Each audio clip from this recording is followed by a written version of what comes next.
Esta noite é uma palavra conhecida de toda a igreja nos quatro cantos da terra. Ela nos aborda a contextualização da história de um dos maiores líderes que a Bíblia já descreveu, um dos homens mais eminentes e influentes, um dos homens que as Sagradas Escrituras e os canônicos sagrados nos revelam uma intimidade, uma particularidade, uma peculiaridade tendente a ter doente apenas vindo da parte de Deus, e só quem da parte de Deus tem essas revelações, tem essa comunhão, tem essa intimidade, e só quem recebe da parte de Deus o que Moisés recebeu, este é o filho, este é a criança dessa história, poderia ter uma vida aonde aquilo que foi escrito da sua vida muito influenciaria nas nossas decisões e nos nossos pensamentos. Eu poderia já falar de Moisés, eu poderia falar das qualidades de Moisés, eu poderia falar daquilo que Deus operou e agiu na sua vida, mas se eu fizer isso sem trazer-lhes ao menos a contextualização e sem pelo menos abordar de uma maneira singular e sucinta nesta noite verdadeiramente a fonte e a base para que Moisés pudesse ser o homem que ele é, eu estaria ultrapassando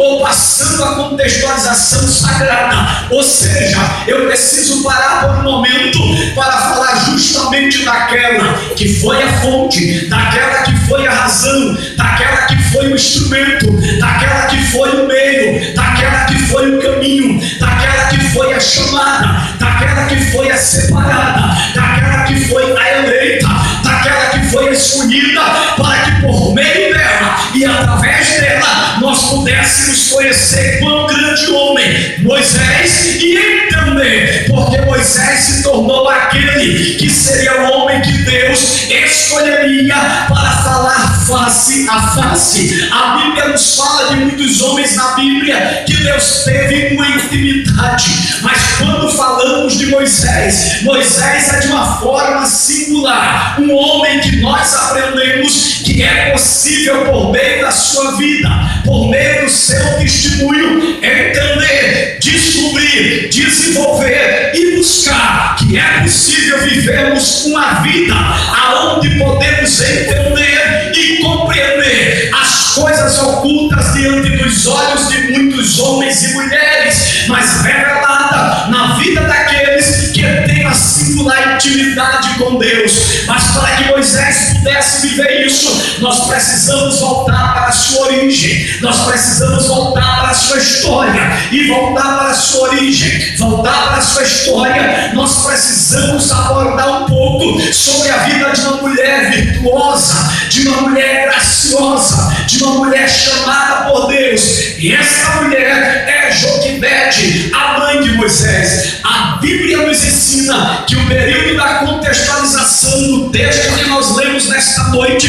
já havia se passado um período de 340 a 350 anos em que o povo estava agora cativo, em que o povo agora estava preso, em que o povo agora estava dominado sob a força de Faraó. É diante da dominância de Faraó, é diante da escravidão dos hebreus, é diante das dores dos hebreus, é diante das lágrimas das mulheres hebreias, é diante da aflição de um povo de